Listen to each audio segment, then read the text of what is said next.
O Fed cortou os juros, mas não foi suficiente para manter o mercado em alta.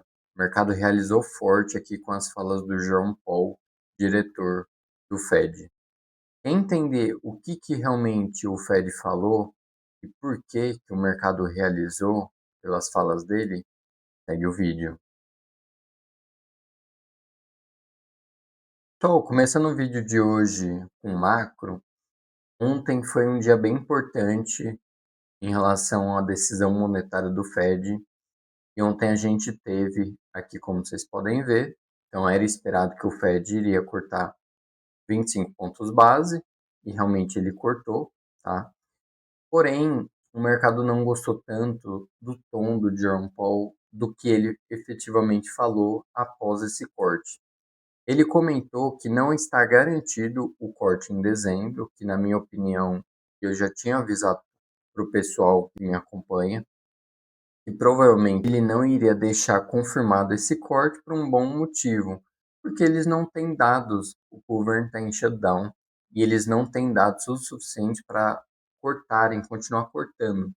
Que dezembro é a última decisão no Fed, então a última oportunidade para cortar esse ano, e a princípio eles devem cortar, porém, sem dados fica mais difícil. Então até lá a gente espera que o shutdown termine, e esses dados comecem a aparecer e realmente confirmar para o Fed que tem espaço para continuar cortando. E muitos investidores já estavam contando como certeza o corte em dezembro, o que não era o caso, né? Então, no curto prazo, a gente teve essa volatilidade, essa leve queda, tá? Não chegou nem a 1%, no gráfico eu mostro depois, mas a gente teve essa leve realização aí no curto prazo. Olhando para um dado bem interessante aqui, o Optima, ele fez uma comparação entre o SPX, começando ali em 1997, e foi até a bolha.com, né, os anos 2000. E o que aconteceu com o S&P 500 nesse período. Então, a linha azul seria agora, acho que começando em 2022, não, 2023, começando em 2023, aqui em setembro de 2023. A gente teve aqui a queda de abril de 2025 e estamos nesse grande rally aí desde abril. Então, baseado nessa comparação, a gente, por mais que a gente possa ter volatilidade, como vocês podem ver aqui, que foi o que aconteceu em 1999, a gente teve grande volatilidade, mas o S&P 500 continuou a subir e teve um pico aqui em porcentagem, né, de quase 100% em questão de 2 anos, tá? Então, o mercado tem sim espaço para continuar subindo se você comparar com a bolha.com. Outro dado interessante aqui do Spot Gama, e que para quem acompanha o canal um pouco mais tempo, sabe a importância que a gente tem pelo mercado de opções, esse trade aconteceu no dia 28 e com inspiração do dia 20 de 2 de 2026. Esse trader comprou 8.000 contratos, 8.600 contratos de calls de strike 300, então fora do dinheiro, em Google, antes do balanço. Agora a gente sabe que vem um bom balanço, o ativo está quase que chegando lá, uma alta de mais de 8% só no pós-balanço. Tá?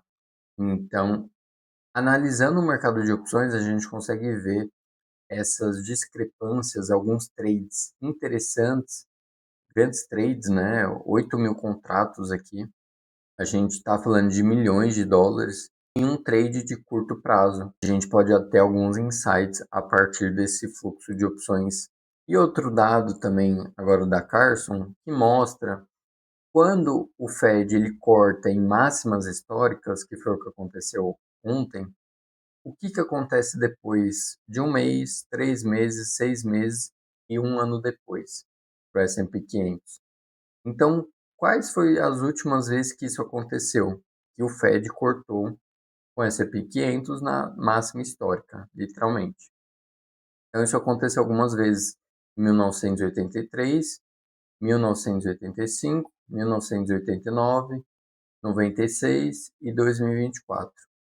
A média do mês depois, que aconteceu ontem, né, dia 29, um mês depois, 66% das vezes que isso aconteceu, o S&P 500 estava no nível ainda mais alto, um mês depois, com uma média de 0,7% de alta.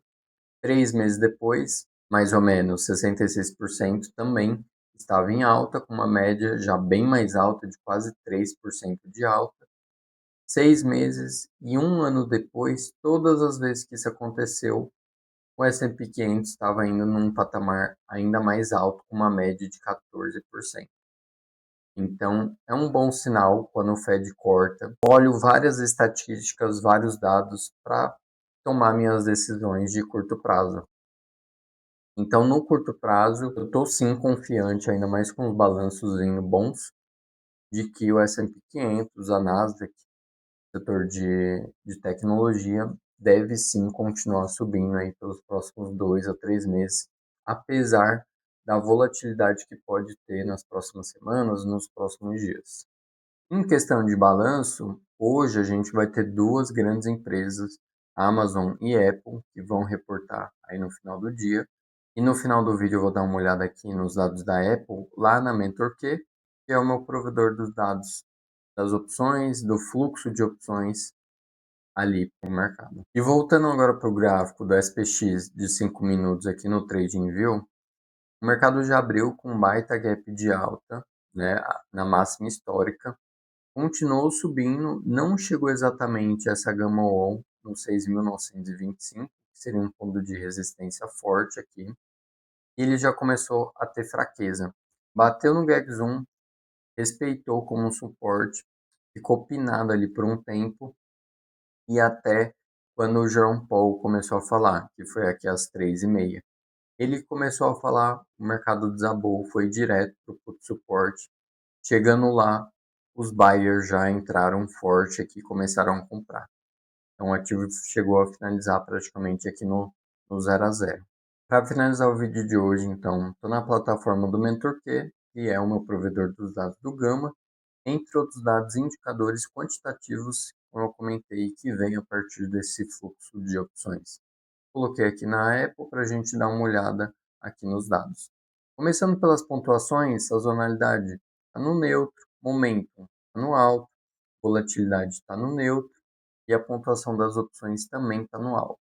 O condicionamento do Gama está positivo, então isso quer dizer que por parte do market maker, que normalmente é a contraparte desses contratos de opções, dessas negociações de opções, ele vai ter que comprar se o ativo cai e ele vai ter que vender se o ativo sobe, trazendo estabilidade para o preço do ativo. Olhando para o NetGex, que nada mais é do que as concentrações de gama somadas de todas as expirações, nós vemos que nós temos grandes barreiras aqui na parte de cima e na parte de baixo também, de novo, como eu falei, trazendo estabilidade para o preço do ativo. A maior concentração de gama é exatamente os $270, que é próximo do spot. Então o ativo vai ter muita dificuldade de passar esse preço, a não ser que venha um balanço acima das expectativas, tá? Se ele vier abaixo ou em linha, muito provavelmente o ativo não vai ter força nem de passar dos $270. Olhando para a volatilidade implícita aqui do ativo, entre os strikes e as expirações, olhando para o longo prazo aqui, 83, 119 dias de expiração, nós conseguimos entender a volatilidade implícita, o IV neutro, o IV normal para esse ativo em específico. Então, por volta de 25 a 26 é um IV normal. A gente consegue ver até que o IV está bem neutro, dentro da normalidade, até o dia 25 aqui, né? 25 dias de expiração aqui. Então, mostra um cenário bem mais controlado, bem mais calmo. E na expiração agora de sexta-feira, que é amanhã no caso, a gente tem um IV um pouco mais elevado, o que é normal por conta do balanço hoje no final do dia. Então, uma coisa que a gente poderia tentar fazer é o que eu já comentei, de vender volatilidade implícita aqui na ponta mais curta e comprar na ponta mais longa. Como esse IV já está bem próximo do neutro, esse IV, se a gente comprar esse IV, A gente acredita que não deve cair muito além dos 27, 26, tá? Então, se o ativo não tiver uma movimentação tão exagerada nem para cima nem para baixo, a gente consegue lucrar um diferencial de A e V. Bom, hoje é um dia bem importante entre negociações de Estados Unidos e China. É bom a gente ficar ligado no desfecho disso. E no final do dia, balanço de Amazon e Apple devem ditar o que o mercado vai fazer no dia de amanhã. Se você gostou do vídeo de hoje, deixe o seu like, não esquece de se inscrever no canal.